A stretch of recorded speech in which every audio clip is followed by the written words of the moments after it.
is during the pandemic, I was the lieutenant governor, so we were in the middle of all of that maelstrom, trying to find the right balance between protect life and protect the economics and for all of it. And I'm not sure if we got it all right or wrong, but without a doubt, I can continue to question myself. But one that it's not about much more your regrets, but I have one, and that is early on that there was the theory that the virus could have emerged from the lab. And early on that became like a right-wing kinds of theory. And I thought it seemed to make sense. Now there was a really advanced lab that was close by, and then you have this unknown virus out. So, but that became a very partisan thing. And now it seems now it's more and more emerging theory that would have come from the lab. Now, I think that the next time our nation's facing something like this, we are not become, as I might have been, blinded by the partisan idea that maybe the truth might come from a side that's different than you are. But I think we should really be willing to pursue truth, no matter where that may have emerged, for all of that. So, and I now cede the remain back to the chair. Thank you. Senator Moreno. Thank you, Mr. Chairman. And I will echo Senator Johnson's comments about your opening statement, Mr. Chairman. I think it was dead on. Very, very well done. Mr. Fauci, do you know who David Schertler is? On the advice of counsel, I respectfully decline to answer. That response came before a single substantive question was asked.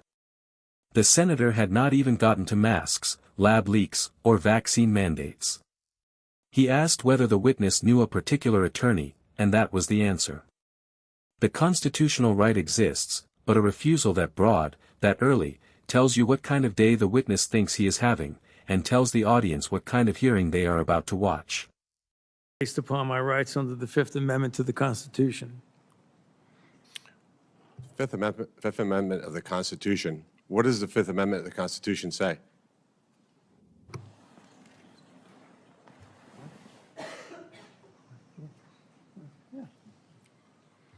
On the advice of counsel, I respectfully decline to answer based upon my rights under the Fifth Amendment of the Constitution. No, I'm just asking you what it says. On the advice of counsel, I respectfully decline to answer based upon my rights under the Fifth Amendment to the Constitution. I'm going to give the Constitution to my aide. He'll bring it over to you so you can have it for future reference. I think it's something that every American should know what the Constitution says. Do you know who wrote the Fifth Amendment? On the advice of counsel, I respectfully decline to answer based upon my rights under the Fifth Amendment of the Constitution. So you're invoking a right that you don't know who wrote it or what it says. Is that line lands because the transcript shows the same scripted answer coming back 3 times in a row on questions a high school student could field on a civics quiz. Whatever the legal grounding, visually it looks like someone choosing not to engage, and the room sees that. In a public hearing, the visual does more work than the legal record. The senator's bet is that the audience will keep watching to see if the witness ever says anything else. Is that correct? On the advice of counsel, I respectfully decline to answer based upon my rights under the Fifth Amendment to the Constitution. Wow. All right, let me tell you who David Schertler is for the audience because he was ejected by the chairman. He's a high-profile criminal attorney. That detail is the senator's framing, not an established fact in this transcript, so the video should treat it as his version and tell the audience which part is which. Then play the connective tissue honestly, the suggestion that when you hire the kind of lawyer who once represented a senator charged with taking gold bars from a foreign government, you are not just facing questions about policy. You are facing questions about exposure. That framing is on Moreno, not on the transcript. He's represented some really great people, like Senator Bob Menendez. Maybe that's somebody who my Democrat colleagues may remember took gold bars as bribes from the Egyptians. And there's an article here in the Washington Free Beacon that talks about why you would hire a guy like David Schertler, and the comment is, if you're in deep shit, that's who you call. Do you feel like you're in deep shit? On the advice of counsel, I respectfully decline to answer based upon my rights under the Fifth Amendment to the Constitution.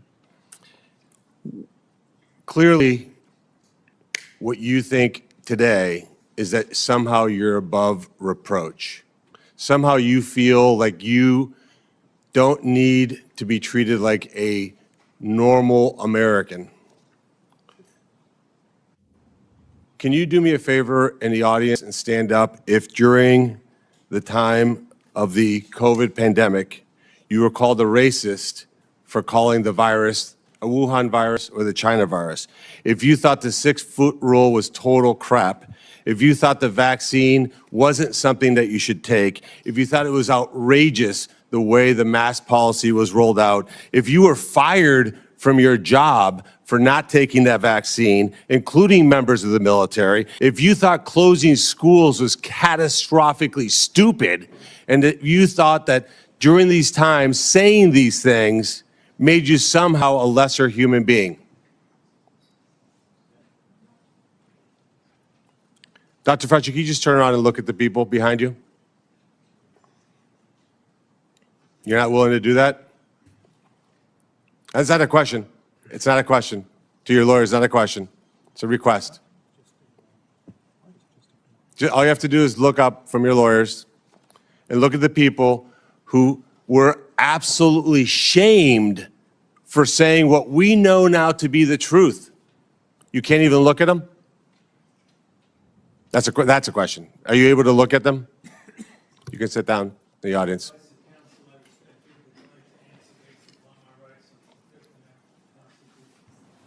There was a mom in Ohio during the depth of the coronavirus pandemic, decided to go to her high school football game for her son. They hadn't been out much. The kids had been learning at school, and then the school got shut down. They hadn't really gotten much out of that education. As any parent knew, that remote learning was no learning at all. But it was a Friday night. Her son wanted to go watch a buddy go play football. So they went to the stadium. They sat alone, far from everybody else, just a mom, a dad, a few kids.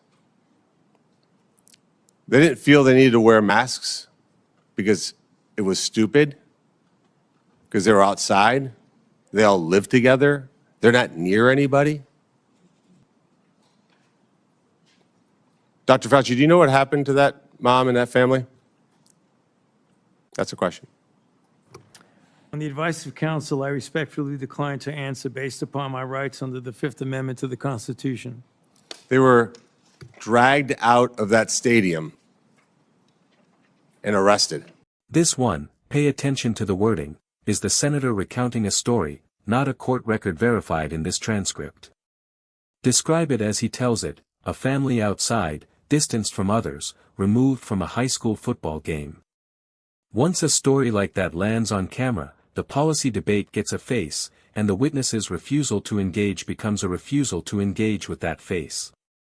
The story is the senator's, the emotional weight of it is real for the family either way.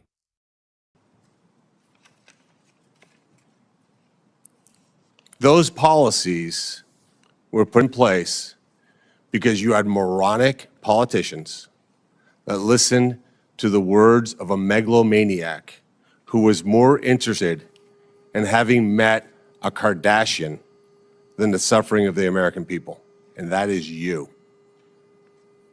Your advice to communities like that, to idiotic politicians who enforce those rules, arrested that mom for watching a football game with her own family outside. When that story broke, I said to myself, I cannot stand idly on the side and watch this happen. It was about 6 years ago today that I decided I'm going to give up my businesses, sell them all, run for office, run for the United States Senate. Here I am sitting in front of you 6 years later saying, who the fuck do you think you were for doing that? It is a total disgrace what you did to this country.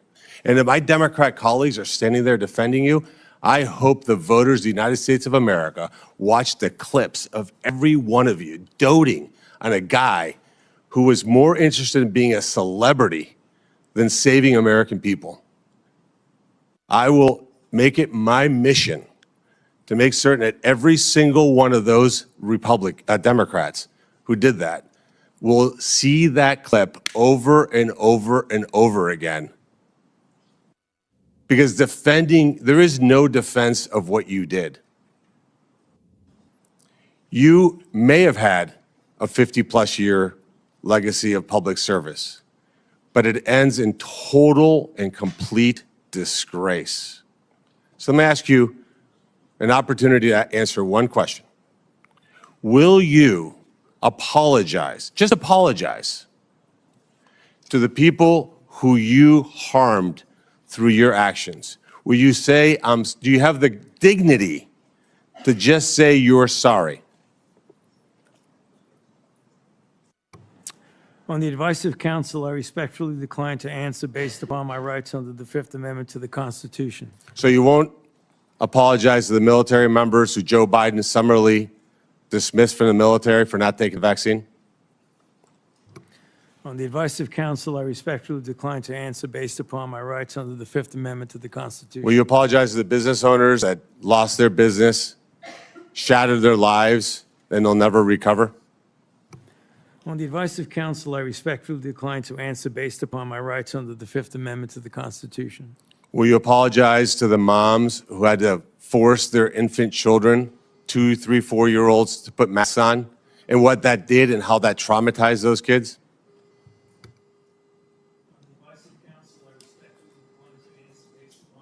Under the Fifth Amendment to the Constitution. Will you apologize to the family members of the people who died because they took your advice and not only got the first vaccine, but the 5, 6 other boosters that they did not need?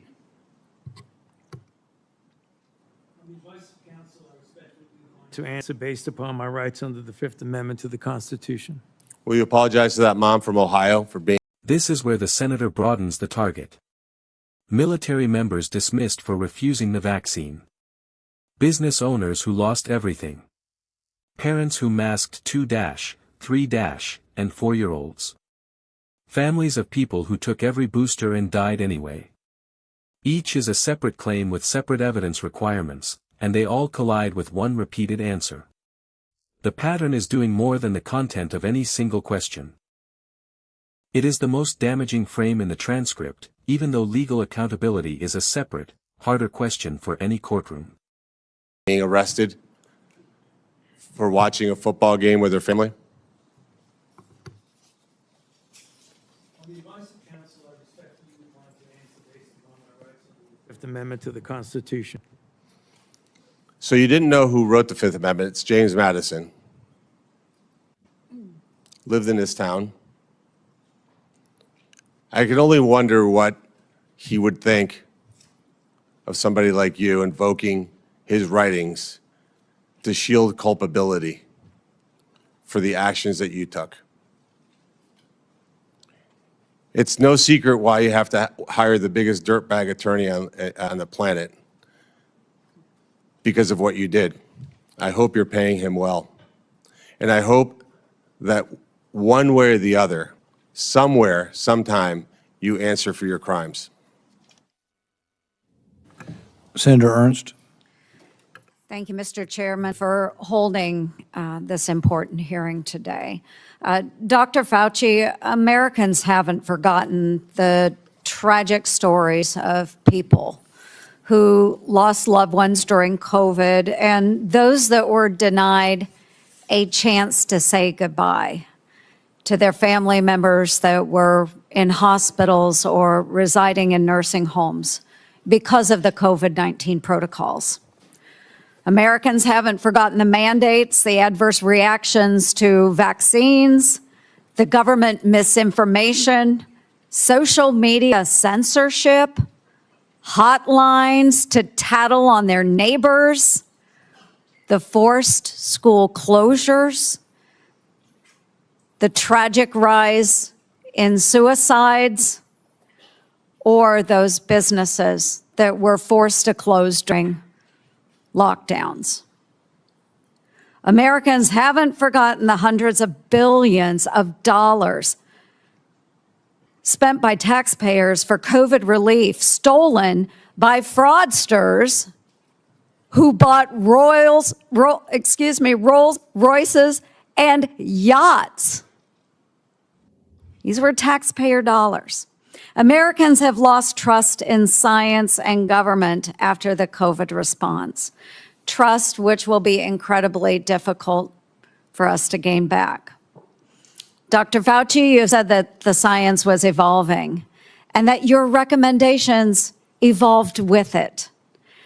But Americans remember you as the public face of the coronavirus response. As one of the nation's most trusted voices, you urged policies you said were absolutely necessary, even when those policies came at an enormous human and economic cost. And Americans deserve answers about reports that you may have worked with others to pressure the president into adopting the slow the spread strategy, and why you later sought an unconditional pardon for crimes you may have committed dating back to 2014. Dr. Fauci, in 2022, you had a taxpayer-funded salary of $480,000 a year.